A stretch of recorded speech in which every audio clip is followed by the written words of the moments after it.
Bonjour à tous, je suis Siramor. Aujourd'hui, on va bouffer japonais, les gars.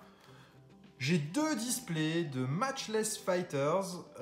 C'est la série S5K qui est sortie il y a quelques semaines déjà au Japon. Mais bon, le temps de commander tout ça, avec les délais de réception de ces colis, ça y est, je les ai reçus. On va pouvoir les déballer. On va déballer une display aujourd'hui. C'est des displays de 30 boosters, mais ce sont des boosters de 5 cartes. Donc on va s'en faire une aujourd'hui et une demain. Est-ce que je vais réussir à la déballer comme ça ou est-ce que je vais devoir aller chercher des ciseaux? Prendre les chicots, ça va bien marcher.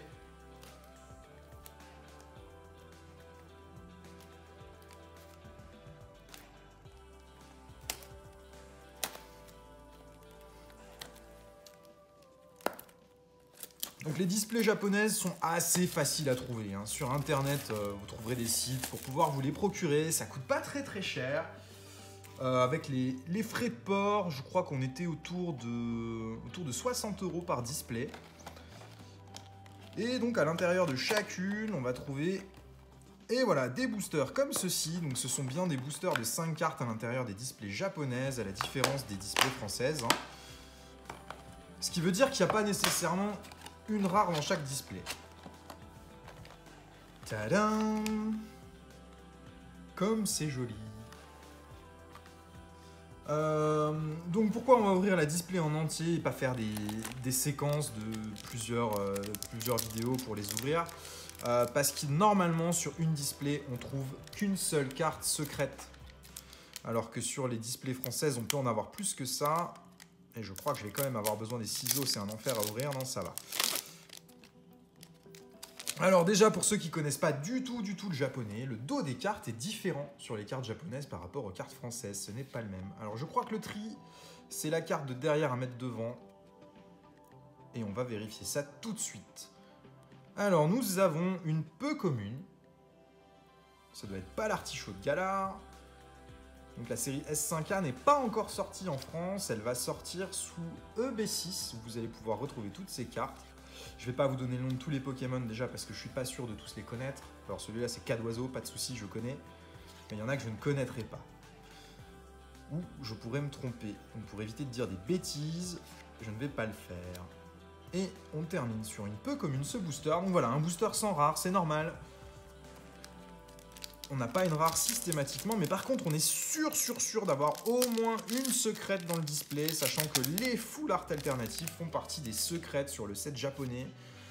Et globalement c'est ce qu'on espère avoir, parce qu'il y a les 3 oiseaux légendaires de la première génération, Sulfura, Elector et Articodin, dans leur version de Galar et dans leur version alternative sur cette série. Et globalement, c'est ce qu'on est venu chercher. On aura de nouveau une peu commune, un co-confort. En tout cas, moi, c'est la première fois que j'ouvre du japonais. C'est la première display que je commande. J'étais pas spécialement un grand fan de cartes Jap, du tout même. C'est pas ma tasse de thé. Mais dans cette série, clairement, ce qui m'a fait commander cette display, eh ben, c'est les 3 oiseaux de Galar. Que je souhaite vraiment avoir en version alternative. Alors, normalement, on a une secrète, voire 2 si on est très chanceux sur une display. Donc, c'est assez peu probable qu'on arrive à les avoir. Mais bon, on va essayer. Ils existent aussi en version V, simple. Donc déjà, ça me ferait très plaisir de les avoir en V, si je ne peux pas les avoir en version full art.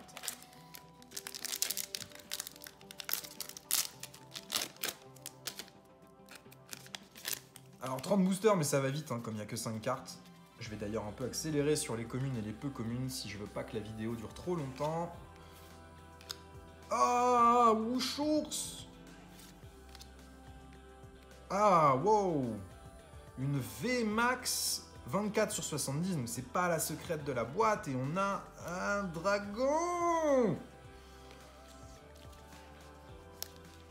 Ah, la brillance, c'est pas du tout la même sur les cartes japonaises que sur les cartes françaises. C'est assez perturbant. Mais ça fait plutôt une jolie carte, hein. Allez, une première ultra rare. On voit la rareté sur les cartes japonaises. Elles sont notées triple R à la place du C de commune ou du U de Unco.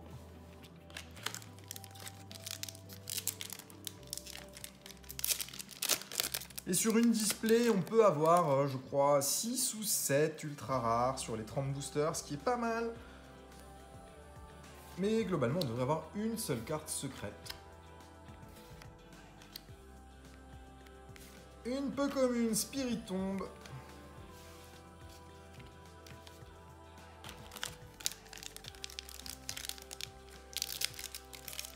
Alors sur les displays japonais ou sur les boosters japonais, quand c'est des séries récentes qui sont encore disponibles et faciles à trouver, eh ben les boosters sont pas si chers. Un booster de 5 cartes comme cela, on est à peu près à 2 € par booster. Là, c'était une soixantaine d'euros la boîte. C'est moins cher que les cartes françaises malgré l'importation. Après, là, j'ai été chanceux, j'ai pas eu de frais de douane. Ça aurait pu être le cas. Et les frais de douane coûtent relativement cher.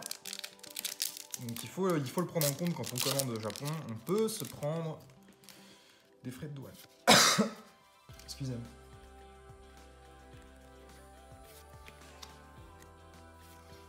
Alors, 4 oiseaux encore et une holographique. L'holographisme, on le voit sur le côté de la carte, ça brille. C'est pas du tout le cas sur les cartes françaises. Ici, c'est le cas. Un Dardarnian holo. Et même l'holographisme de la carte est légèrement différent de chez nous. C'est toujours strié de façon verticale, hein, comme sur les cartes françaises, mais ça brille pas tout à fait de la même manière. On va mettre de côté les holos. Donc c'est des cartes que je vais conserver en classeur hein, à l'issue de l'ouverture. Pour la totalité des cartes, sauf les secrètes, si j'ai les oiseaux, je les enverrai se faire grader.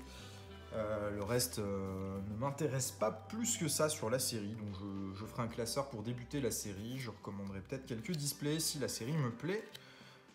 En tout cas, pour l'instant, je trouve que c'est très sympa d'ouvrir du japonais. Oh, Tentacruel.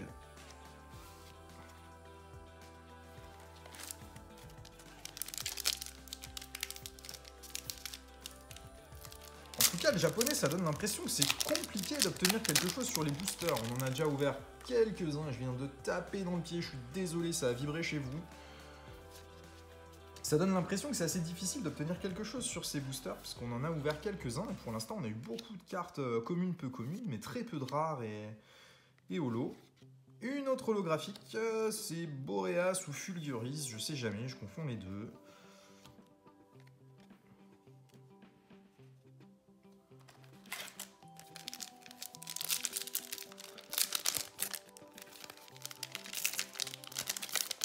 Alors les oiseaux qui... Oh décidément, je fais n'importe quoi. Les oiseaux en V simple, j'aimerais bien sortir les 3, ça paraît assez probable hein, sur une série de 2 displays en 60 boosters d'avoir les 3 oiseaux en V. Par contre en full art il faut pas rêver, hein. Même si on a la chance d'avoir une display avec 2 secrètes, avoir les 3 full art alternatifs ce serait du grand n'importe quoi. Si on arrive à avoir un des 3, ce sera absolument parfait, n'importe lequel. Même si j'ai une préférence pour Articodin de Galar, que je trouve absolument magnifique. La carte est très belle. Mais bon, ne soyons pas trop dans l'espoir de les avoir. Ce sont des cartes qui sont très très difficiles à faire tomber. Un Shaymin holographique très très joli.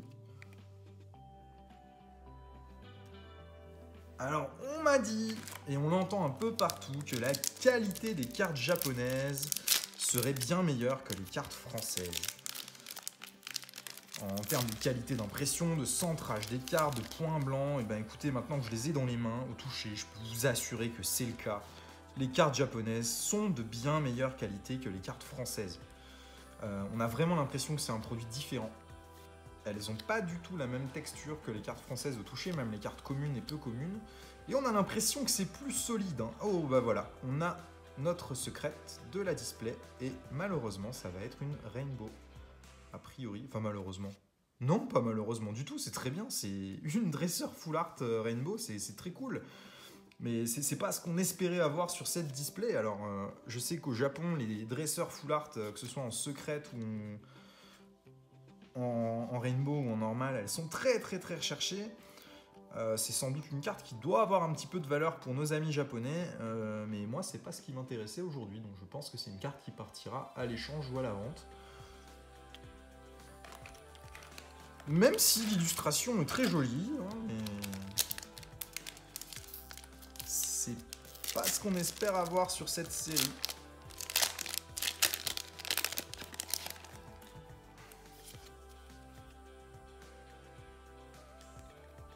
Allez, on enchaîne. Oh, bah, un booster sans rare de nouveau. Alors, il y a aussi de très très belles cartes de Brazegali dans cette série, qui est déclinée en une version V, une version VMAX, une version Rainbow. Il a aussi une full art alternative, je crois, Brazegali sur cette série. Et il est mis à l'honneur hein, cette fois-ci. C'est un Pokémon que j'aime beaucoup. Et on a notre ami qu'on a eu en VMAX tout à l'heure, cette fois-ci en V. Alors le nom de ces dragons, je tenterai pas le coup. Ce sont les dragons de la 8e génération.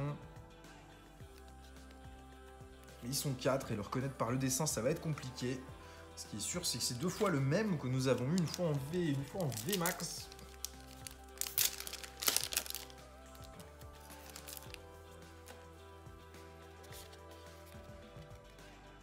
Et on a l'habitude aussi en France d'enlever les cartes à code à l'arrière des boosters, qu'il n'y a pas au Japon dans ces boosters-là. Encore Tentacruel. Alors la vidéo de la deuxième display arrivera demain. Hein, pour qu'on patiente pas trop longtemps avant d'avoir la deuxième.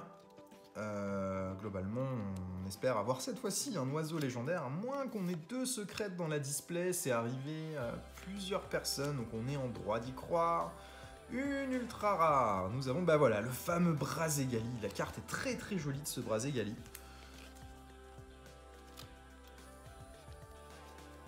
Un Brazegali V qui arrivera dans la série EB6. C'est une illustration qu'on pourra retrouver chez nous d'ici le mois de juin. Je crois que la date de sortie prévue est le 18 juin en France pour EB6. Et ça va regrouper la série S5K, la prochaine série qui va sortir très bientôt au Japon. Et je crois qu'il y en a une troisième encore qui va être intégrée à EB6. Donc toutes les ultra rares normalement qu'on peut dropper sur cette série seront éditées en français dans EB6 et également celles des 2 prochaines séries qui sortiront au Japon. C'est une holographique et c'est un Chifours holographique. Elle est très très jolie cette illustration. Alors normalement sur une display japonaise, il est impossible d'avoir des doubles sur les ultra rares. Au Japon, ils sont bien plus disciplinés que chez nous sur les displays. Hein, il y a des ratios, on ne peut pas avoir de double, alors que chez nous, on peut sortir 2 fois la même secrète ou la même ultra rare dans une display, ça pose de problème à personne. Moi, je trouve que ça fait un petit peu plus de charme chez nous. Ce côté gambling, hein, comme on dit pour les joueurs de casino. Parce qu'on peut avoir une display avec très peu d'ultra rares, comme on peut en avoir beaucoup, alors qu'au Japon, les ratios sont déjà préétablis. Et globalement, quand on dépense 50 ou 60 € dans une display japonaise, eh ben, on sait combien d'ultra rares on va avoir et combien de secrètes on va avoir. Alors qu'en France, on ne sait pas du tout, et il y a des displays qui peuvent être très chanceuses, comme beaucoup moins.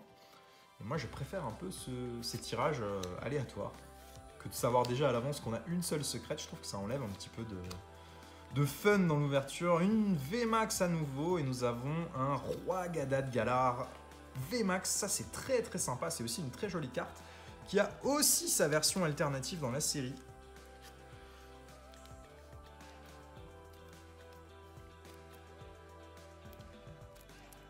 Ça nous fait 2 VMAX et 2 V.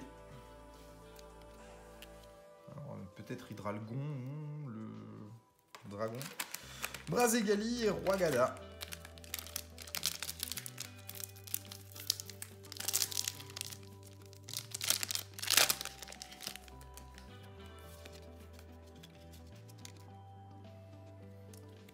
Allez, on continue cette ouverture de booster japonais du set S5K avec une deuxième Chifours holographique.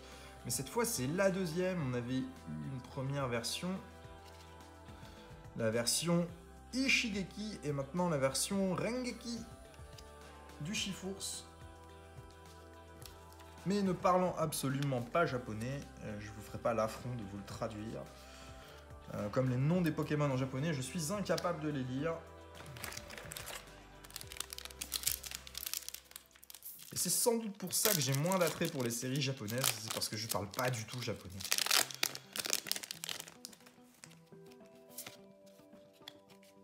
Alors il nous reste encore quelques boosters, hein. On devrait avoir encore 2 ou 3 ultra rares d'ici la fin de la display. Peut-être une deuxième secrète si on est chanceux. Mais ça c'est pas garanti. Et encore une carte holographique, c'est un sort silence holographique. On sort beaucoup d'holo dans une display je trouve. On en a déjà 6. 6 holos, 5 ultras. Il n'y a pas de carte rare simple, ou alors j'ai pas fait attention. J'ai l'impression que les cartes sont... la rare, quand il y en a une, est systématiquement holographique. Peu commune, commune, commune, commune et peu commune. Ouais, j'ai pas eu l'impression d'avoir une carte rare qui n'était pas brillante sur ce display japonais. Alors je sais pas si c'est spécifique à cette série ou si c'est le cas à chaque fois au Japon. Donc si vous êtes spécialiste des ouvertures japonaises et des séries japonaises, n'hésitez pas à me donner l'information en commentaire de cette vidéo. Parce que pour moi c'est une première d'ouvrir du japonais. Et je pensais pas le faire un jour, n'étant pas spécialement attiré par ça. Mais nous y voilà. Peu commune. Et je retrouve plus ton nom à toi, gros. Brutapod, c'est ça, non ?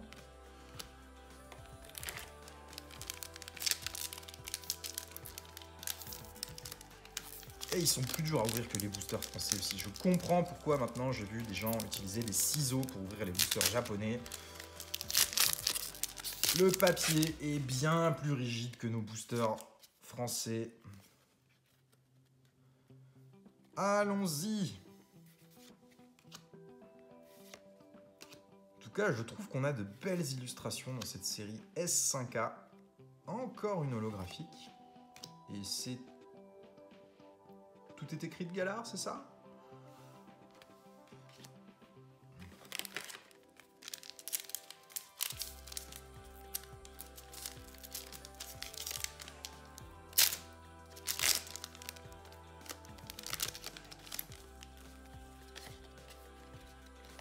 Alors, on arrive sur la fin du display, je pense qu'il reste 4 ou 5 boosters après celui-ci. Il doit nous rester une ou deux ultra rares à ouvrir et potentiellement une deuxième secrète si nous sommes chanceux. C'est le seul côté un peu fun des displays japonais, c'est qu'on a une ou deux ultra rares dans de bien maigres cas. La majorité des cas, c'est une ultra par display et fin de l'histoire, il y en a rarement plus. Il peut y en avoir deux, mais jamais trois. J'ai jamais vu quelqu'un dire j'ai eu 3 ultra rares sur mon display Jap. Par contre, 2, on le voit popper de temps en temps sur les groupes pour les gens qui ont ouvert ces displays. Donc sur un malentendu, ça peut être nous. Mangriffe. Et encore une holographique. Les Argus. Et belle illustration aussi pour ce Les Argus là. Très très joli. Alors, combien nous en reste-t-il? Il nous reste 4 boosters.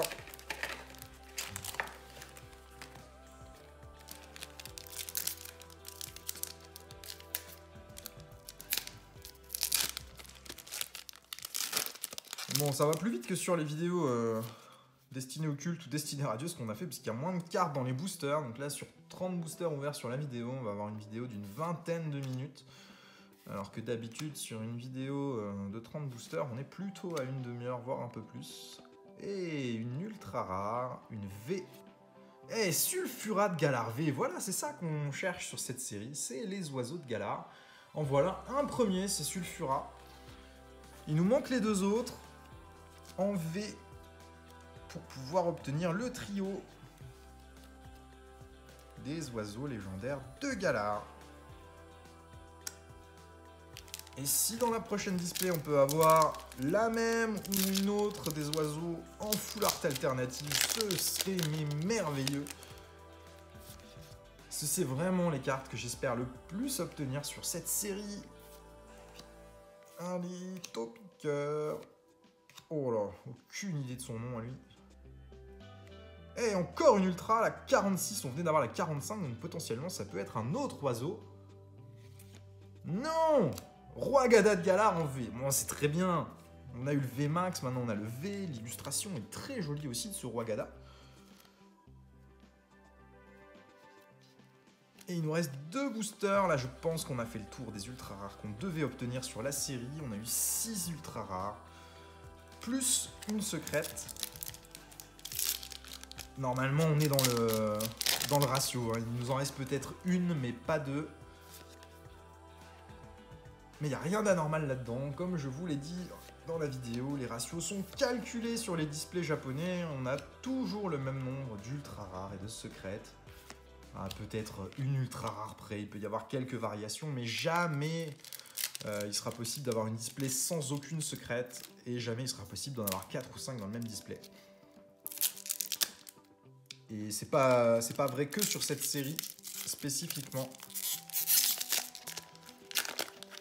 J'ai ouvert ça n'importe comment. Dernier booster pour avoir peut-être une dernière ultra rare avant de terminer cette display. Alors, qu'est-ce qu'on va obtenir si on a quelque chose d'intéressant? Et non, on terminera sur une peu commune. Mais globalement, c'est pas mal, hein. Sur une display japonaise, on a eu les 2 dragons en version V et V Max. On a eu Roi Gada V Max, Roi Gada V, Roi Gada de Galar, Brazegali V, Sulfurat de Galar V et une trainer en rainbow qui est très jolie, la numéro 90 sur 70. Je ne connais pas son nom à cette trainer et ne pouvant lire le japonais, je ne saurais pas vous dire. J'ai l'impression que dans l'aventure sur la Switch, c'est la nana qui arrive au moment où on arrive sur la 2e extension du jeu, qui vient nous friter, ou en tout cas essayer, juste avant d'aller chercher le chiffour, c'est tout. Donc à vérifier. Merci à tous d'avoir suivi cette vidéo. La 2e display sera ouverte demain. Bonne journée, au revoir.